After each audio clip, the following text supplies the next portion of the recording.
It was a morning like any other in the busy city, yet for little Emma, the weight of the world pressed down on her tiny shoulders. She was just 6 years old, her small hands trembling as she clutched a weathered canvas bag. Her shoes, once white, were now caked in dirt.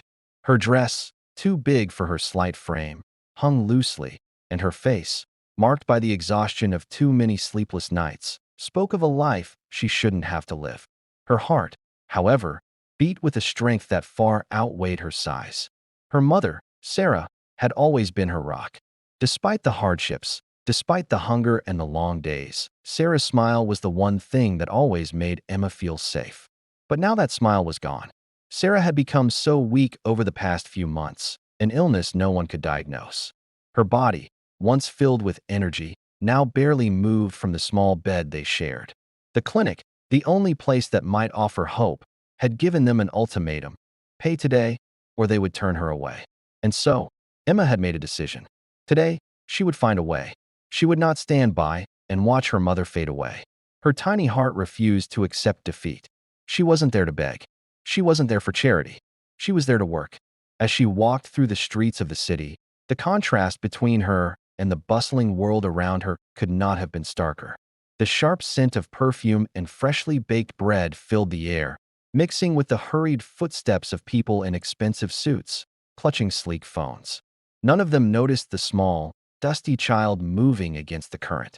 None of them saw the desperation etched into her face, nor the strength in her eyes. Emma had heard stories about a man named Lucas Sterling, a billionaire who owned the tallest building in the city. A man said to be as cold as the glass and steel that made up his empire. But she didn't care about his wealth. She only cared about one thing: helping her mother. She paused at the entrance to the grand tower that loomed above her. The building's polished glass reflected the busy street, mocking the life she led. Taking a deep breath, Emma wiped her tear-streaked face with the edge of her sleeve. She had no idea how she was going to do this, but she was determined. She would find a way. Inside, the marble floors gleamed, and the air smelled of cool, expensive air conditioning. People moved around her, dressed in their best, but no one paid her any mind.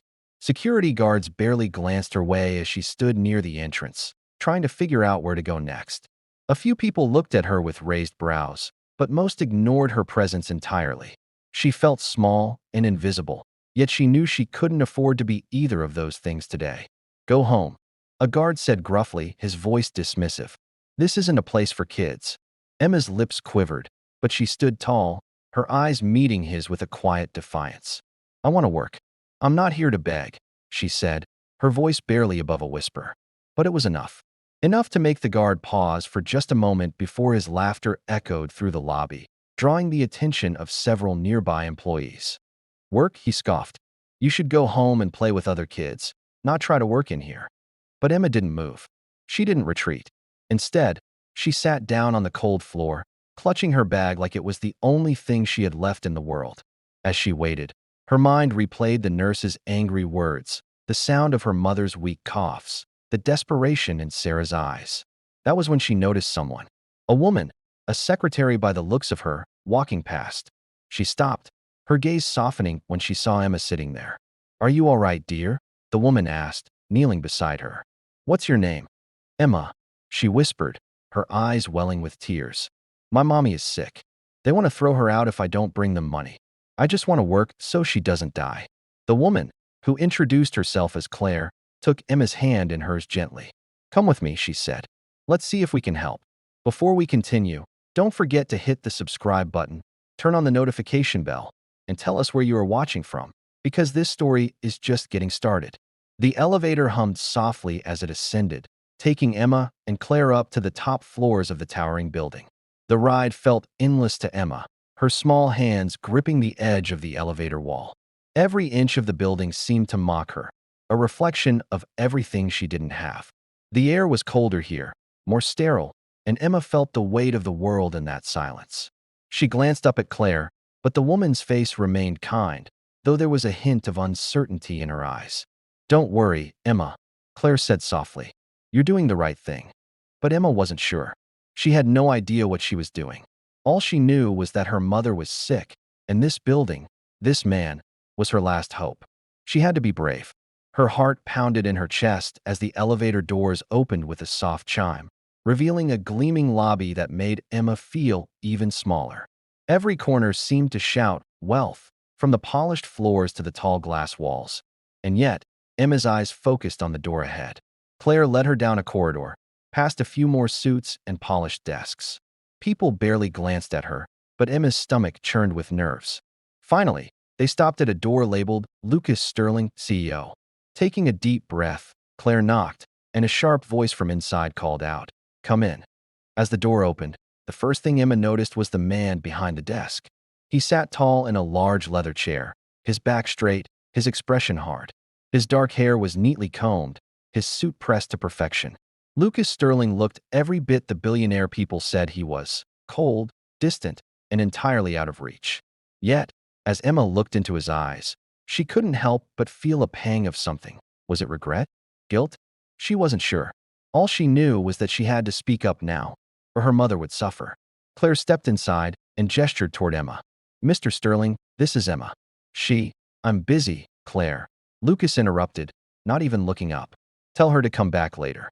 "But, sir, it's important," Claire persisted, glancing at Emma's small form. "She needs help. She's asking for a job." Lucas finally looked up, his brow furrowing slightly as his gaze fell on Emma. She stood in the doorway, her heart pounding, her hands clasped tightly around her bag. She could feel his eyes scan her, his lips pressed together in a thin line. A child? Asking for work? Emma's stomach twisted, but she took a step forward, her tiny voice barely audible but steady. "Please, sir, I need a job. My mommy is very sick. They said they'll kick her out if I don't bring them money. I just want to work, so she doesn't die." The room was silent for a long moment. Emma held her breath, watching Lucas, waiting for him to speak. But instead of speaking, he stood up slowly, his chair scraping against the floor with a loud squeak. He moved around the desk, his gaze fixed on Emma. There was no sympathy in his eyes, no immediate response. But then, Emma did something that made him pause. She handed him a folded piece of paper. It was a simple crayon drawing, crudely made, but full of heart. The picture depicted a small girl giving a flower to a tall man, with a message written beneath it in shaky handwriting. "Please let me work. I will clean your shoes. I will help. My mommy is dying." Lucas took the drawing slowly, his fingers brushing against the crayon marks. For a brief moment, his face softened, just a flicker, but enough for Emma to notice. He didn't speak right away, but his eyes lingered on the drawing, his expression unreadable. Finally, he knelt down before Emma. His voice was softer than it had been before. "You want to work?" he asked, his voice surprisingly gentle. Emma nodded. "Yes, sir. I can sweep, wash, or run errands. Anything you need. Please, don't let my mommy die." The words echoed in Lucas's mind, and for the first time in years, something shifted inside him. He remembered his own loss, the daughter he had never been able to keep, the one whose face he could never forget.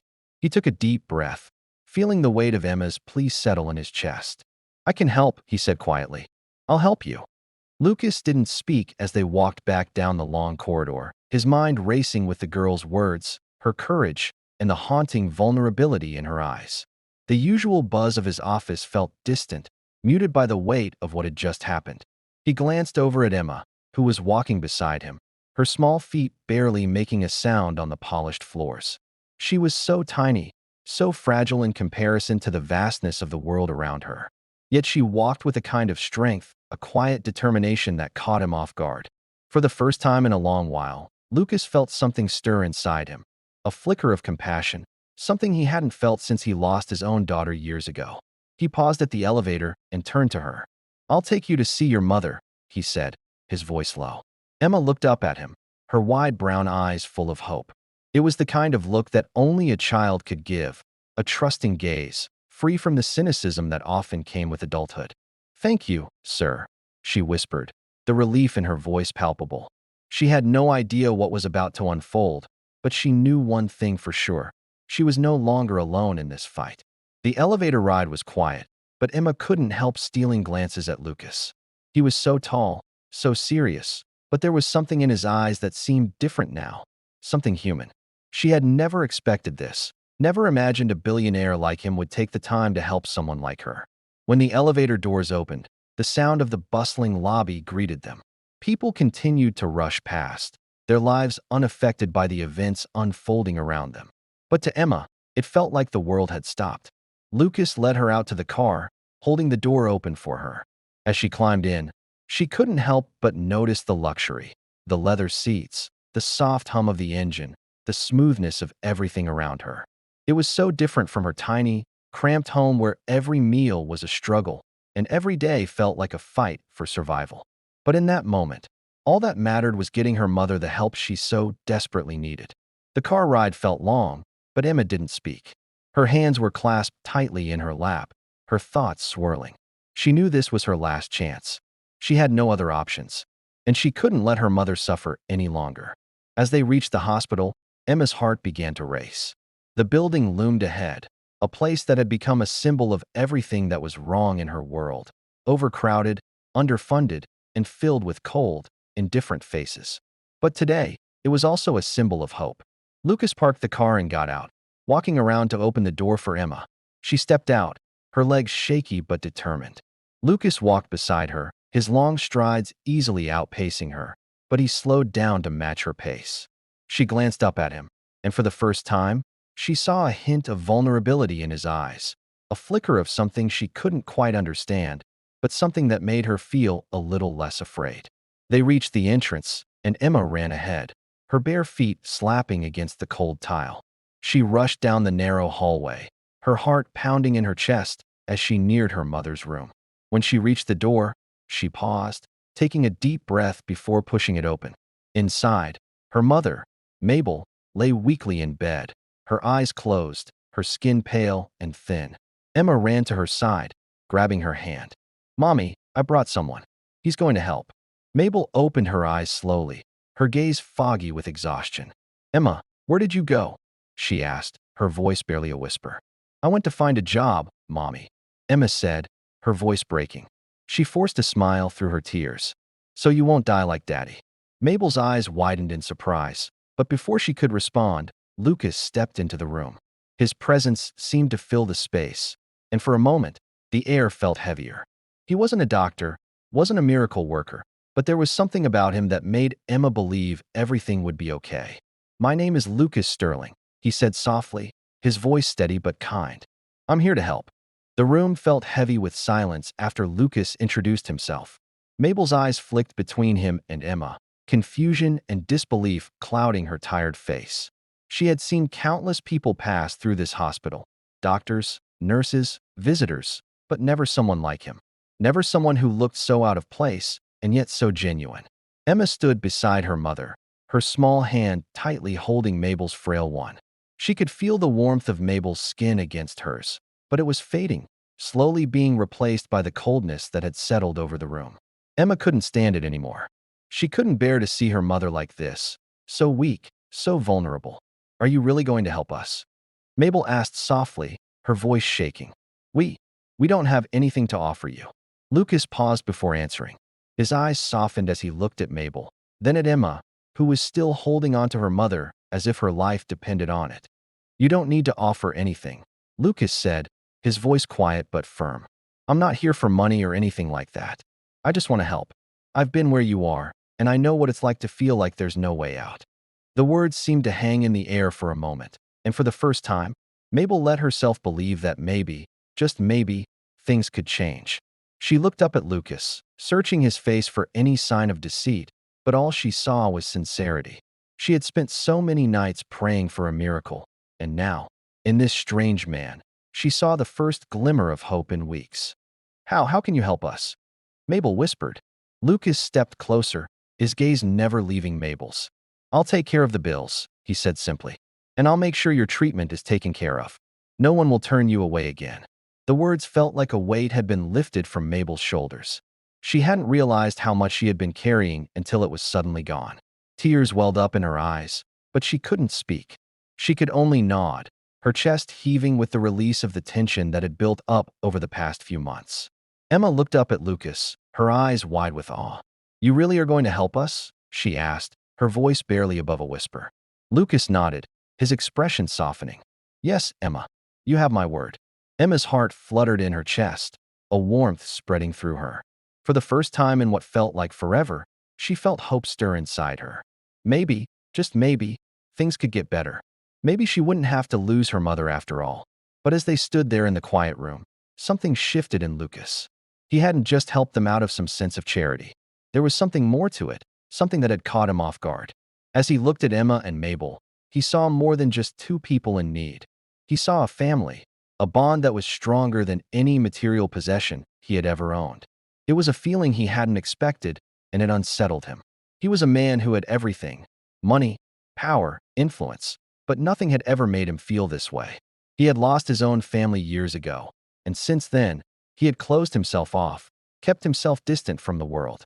But Emma, this small, brave girl, had somehow managed to break through the walls he had so carefully constructed. As he turned to leave the room, he paused in the doorway, his hand resting on the frame.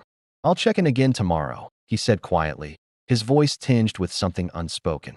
"But for tonight, you two get some rest." Emma nodded eagerly, her eyes shining with a mix of gratitude and excitement. "Thank you, sir. Thank you for saving us." Lucas's heart tightened, and he nodded, walking away without another word. As he left the hospital, the weight of the day settled over him. It wasn't just the decision to help Emma and her mother that weighed on him. It was the realization that, in doing so, he had found something he had lost long ago, a reason to feel human again. The next morning, Lucas woke earlier than usual. The sharp lines of his corporate world, the demands of the boardroom, and the cold efficiency of his empire all seemed distant now. He couldn't shake the image of Emma's small face, her eyes filled with such innocence and hope. It had been years since he'd felt anything close to this kind of connection, and he wasn't sure what to do with it. He ran his hand through his hair, staring out at the city below. The bustling metropolis was the same as always: fast, indifferent, relentless. And yet, for the first time, it felt empty. He had everything a man could want: wealth, influence, a life that others envied. But none of it had ever brought him peace. None of it had ever made him feel truly alive. He walked through his lavish home, the silence oppressive. His house, like his life, was spotless, meticulously designed to reflect the wealth he had amassed over the years. But in the stillness, it felt hollow. It lacked the warmth of laughter, the chaos of family, the kind of love that could fill the space. As the day went on, Lucas found himself thinking more and more about Emma and her mother. He had promised to help, but he wasn't sure what he was doing. His decision to intervene had felt right in the moment, but now that he was alone with his thoughts, doubt crept in. Could he really be the one to help them? What did he know about being a father? What did he know about the kind of love that Emma and Mabel shared? The kind of love that had driven Emma to walk into his office and ask for help? He had always kept people at a distance, guarded himself from being hurt. But now, this little girl and her mother had broken through that wall, and Lucas was unsure of how to deal with the emotions that were beginning to bubble to the surface. Later that afternoon, Lucas made his way back to the hospital. As he walked through the familiar corridors, the sharp antiseptic smell of the place was no longer as off-putting. It had become the backdrop to Emma and Mabel's lives, and he couldn't help but feel a strange sense of belonging when he stepped inside. When he entered Mabel's room, he found her sitting up, her color already beginning to return. The change was subtle but significant. Her strength was slowly returning, just as his heart was beginning to soften. Emma was sitting beside her, holding her hand, her small face glowing with excitement as she showed Mabel the new drawing she had made. Mabel's tired eyes flickered with warmth as she looked at the picture, a crayon drawing of Emma, herself, and Lucas standing together. Beneath it, Emma had written in her neatest handwriting, "Our family." Lucas stopped in the doorway, his heart suddenly tight. The word family struck him deeply. It was a word he hadn't allowed himself to think about for so long. And yet here it was, staring him in the face, in a drawing created by a little girl who had nothing but love to give. "That's beautiful, Emma," Lucas said, his voice thick. He walked over to the bed, kneeling down so he was at eye level with her. Emma smiled up at him. "I made it for us. I want us to always be together." Lucas swallowed hard. "You don't have to do anything special to make that happen, Emma. You're already part of something very important here." He paused, his mind whirling with emotions he couldn't quite process. "I'm going to help you, both of you, more than you could ever imagine." Mabel watched the exchange quietly, her hand gently squeezing Emma's. "Thank you," she said softly. You've given us more than I could ever ask for." Lucas looked at her, his expression softened. He had never been one to accept gratitude easily. But something in Mabel's eyes told him he didn't need to deflect it this time. He had done something good, something that had meaning. "You don't need to thank me," Lucas replied, his voice steady, but his heart felt lighter than it had in years. "This is just the beginning." Later that evening, as Lucas prepared to leave the hospital, he found himself thinking back to his conversation with Emma. Her simple, heartfelt words had shaken something deep within him. He had always defined success by the things he could control: his empire, his wealth, his accomplishments. But in helping Emma and Mabel, he realized that maybe the true measure of success wasn't about what you could accumulate, but about the people you touched along the way. As he stepped out into the crisp night air, Lucas felt a weight lift off his chest. It wasn't just the weight of helping someone else. It was the weight of his own loneliness, his own emotional distance, that had kept him trapped in a world he had created for himself. But now, with Emma and Mabel, he saw a glimpse of something different, something worth fighting for. As his car pulled away from the hospital, Lucas looked out the window, the lights of the city flickering in the distance. He had no idea where this journey would lead, but for the first time in a long time, he was ready to find out. The next few days passed in a blur for Emma. Each moment felt like a dream, one she had never dared to wish for. The hospital, which had once seemed like a cold and unwelcoming place, now felt different. It was as if, with Lucas's promise, a new kind of warmth had entered the sterile walls. Mabel, her mother, was getting stronger, and every day brought a little more color back to her cheeks. Emma spent her days by her mother's side, drawing pictures and telling her stories about school. Every now and then, she would look up at the door, waiting for the familiar sound of Lucas's footsteps. It still amazed her that someone like him, a man who had everything, a billionaire, could care enough to help them, to care about her. That afternoon, as the sun started to set, Lucas arrived again. He entered the room quietly, as he always did, but today, something was different. His face, usually so guarded and impassive, now carried an emotion that Emma couldn't quite place. Mabel, noticing the shift, smiled faintly. "You've been so kind to us, Lucas. I don't know how to thank you," she said, her voice still weak but full of gratitude. "You don't need to thank me," Lucas replied, his voice quieter than usual. He stood at the foot of the bed, looking at Emma and Mabel, the two women who had unknowingly turned his world upside down. "It's me who should be thanking you. You've taught me something I didn't even know I was missing." Emma blinked up at him, confused. "What do you mean, sir?" Lucas smiled, a small but real smile. It was the first time Emma had seen him smile in this way, genuine and unguarded. "I've spent my life building walls around myself, protecting myself from feelings that I thought would only make me weak. But now I see that the real strength comes from letting people in, from showing vulnerability, from caring about others." He paused, his gaze softening as it met Emma's. "And you, Emma, you're stronger than I've ever been. You've shown me what it truly means to love, to care for someone without expecting anything in return. You've shown me that family is more than just blood. It's love, sacrifice, and the courage to stand by each other." Emma's eyes filled with tears. "I just wanted to help my mommy," she whispered, her voice trembling. "I didn't want her to die like Daddy." Lucas knelt beside her, his heart heavy with the weight of her words. "You're doing more than that, Emma. You're saving both of us." As he reached out to take her hand, something shifted between them, a connection deeper than words could express. It wasn't about charity anymore. It wasn't about giving or receiving help. It was about a bond that had been formed through mutual respect, kindness, and the undeniable power of love. Later that night, as the hospital quieted down and the night shift took over, Lucas sat by the window, staring out at the city lights. He could feel the weight of everything that had happened, the way his life had been altered in the span of just a few days. He had never imagined that a small act of kindness, helping a little girl, could lead him to this place. A place where he felt whole. His thoughts were interrupted by the soft sound of footsteps behind him. He turned to see Mabel standing in the doorway, her face still weary but softer now, more at peace. "Is everything all right?" she asked, her voice gentle. Lucas nodded, though he felt a strange tightness in his chest. "Yes, just thinking about how quickly life can change. How, in an instant, something you never expected can alter the course of everything." Mabel stepped into the room, her eyes searching his face. You've been so kind, Lucas. You've given us more than we could ever ask for. But I need you to know, it's not just about what you've done for us. It's about what you've shown us. You've given us hope. You've given me the chance to see my daughter smile again. Her words hit him harder than he anticipated. He had expected gratitude, but not this kind of deep, emotional weight. I just did what anyone would do. No, Mabel said softly. You did what few are capable of doing. You cared. You didn't have to. And that's why it means so much. Lucas swallowed hard, the tightness in his chest growing. I don't know how to be a father. I've never known what it means to be part of a family, not really. I don't know if I'll ever get it right.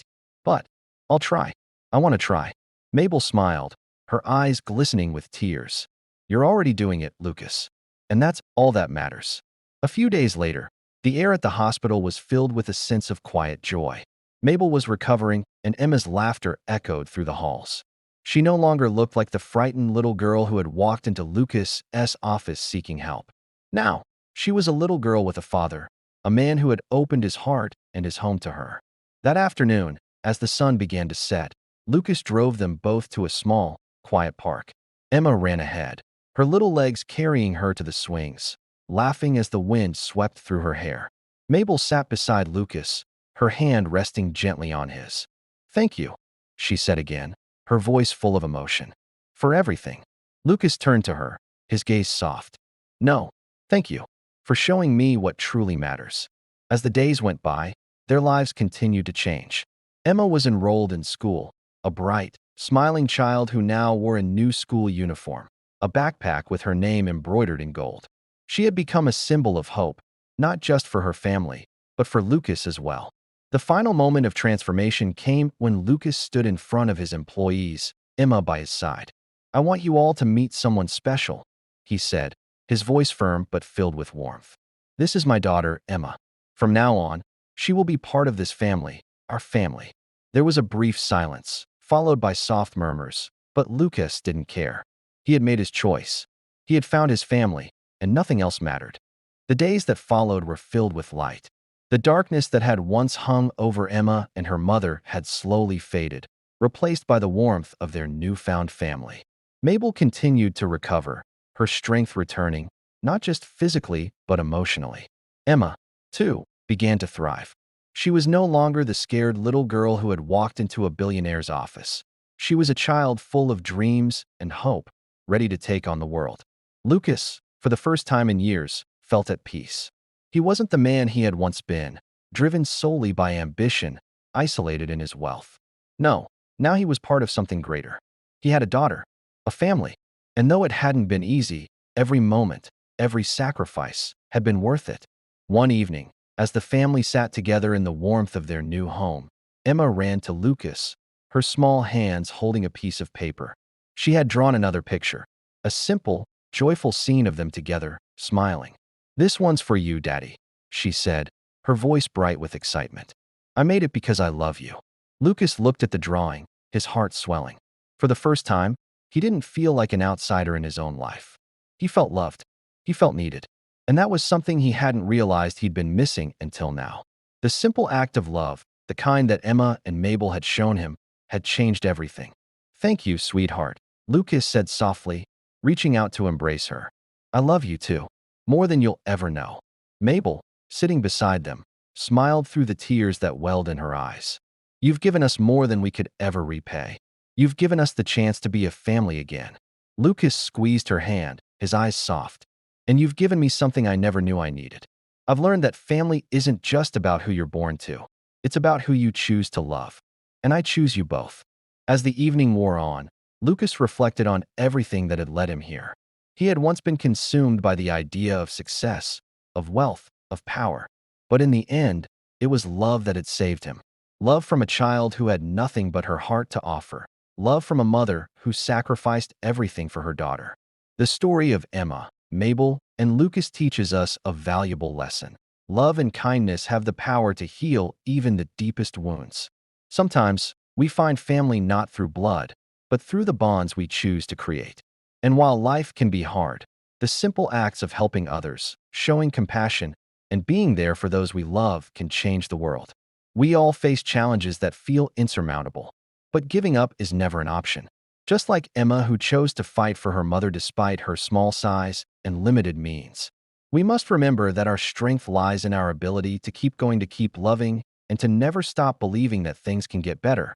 No matter how tough life gets, remember that there is always hope. There are people out there who can help, and sometimes the most unexpected moments can lead to the greatest transformations. Keep pushing forward and never lose sight of what matters: family, love, and the connections we make along the way. Love is not about what we have, it's about what we give. And even when everything seems impossible, the smallest acts of kindness can create miracles. Stay hopeful, stay kind, and always believe that change is possible. If this story touched your heart, don't forget to subscribe to our channel and turn on the notification bell so you never miss an update. We'd love to hear from you. Tell us where you're watching from and what you think about this story in the comments below. Your support helps us grow, and together, we can keep sharing more stories filled with hope, love, and inspiration. Thank you for being part of this journey. Remember, every act of kindness can change a life, and you are part of that change.